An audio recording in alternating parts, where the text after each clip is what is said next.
Marie Laveau has been dead since 1881, but some believe she still has power over the city.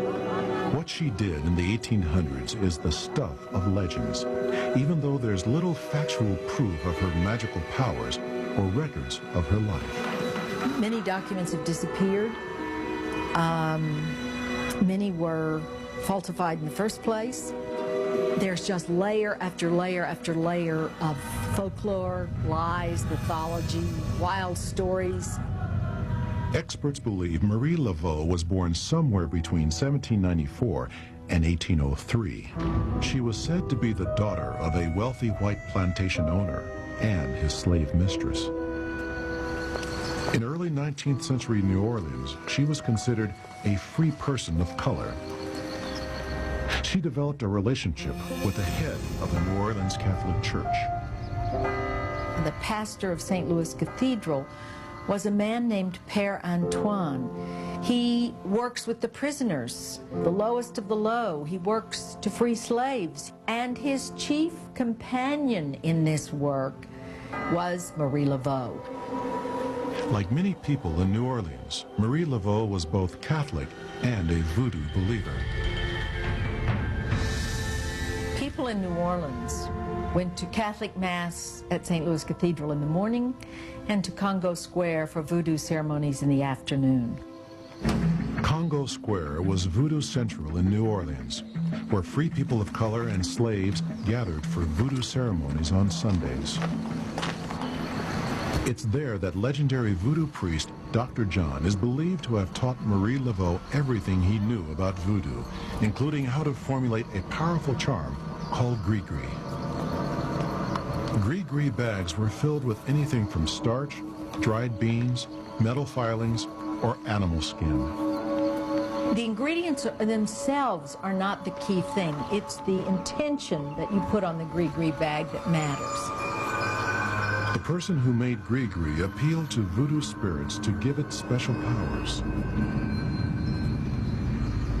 Do you understand the power that you are receiving? Gris-gris is no different than wearing a cross or a St. Christopher medal or carrying a lucky rabbit's foot. It hung around your neck or you put it above the door. It carried protection. Marie Laveau sold gris-gris out of her home and built a reputation as a voodoo queen with mysterious powers. Some believed her voodoo power was backed up by power of intimidation. Marie Laveau had an amazing network of folks to give her information, to actually spy on people. She had political connections, economic connections under the surface of her public persona. Marie's political power and relationship with Catholic pastor Père Antoine allowed her to do something that would be blasphemous in any other church. Marie Laveau could conduct what were, in effect, voodoo ceremonies at the altar of the largest Catholic church, the Cathedral of the Louisiana Purchase. In the 1830s, one incident is alleged to have convinced all of New Orleans of Marie Laveau's voodoo powers. A wealthy man's son was on trial for murder. His lawyers told him his son's case was hopeless, so he turned to Marie Laveau.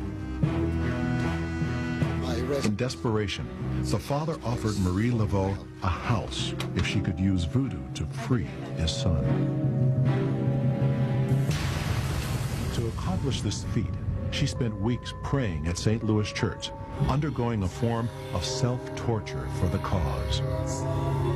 She placed 3 excruciatingly hot guinea peppers in her mouth and held them there for hours.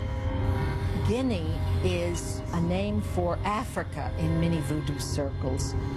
The spirits, like the spirits of voodoo, always take pity on great suffering. And so when she offered to suffer on behalf of her intention, they heard her. On the morning of the trial, Marie Laveau snuck into court. She put the peppers that had been in her mouth under the judge's chair. Some believe the spiritual energy of the voodoo-infused peppers caused the judge to set the man free. Legend has it the freedman's father rewarded Marie Laveau with a house on St. Anne's Street. Now, that's the spiritual explanation for what happened in this story. The political explanation is that she knew the judge.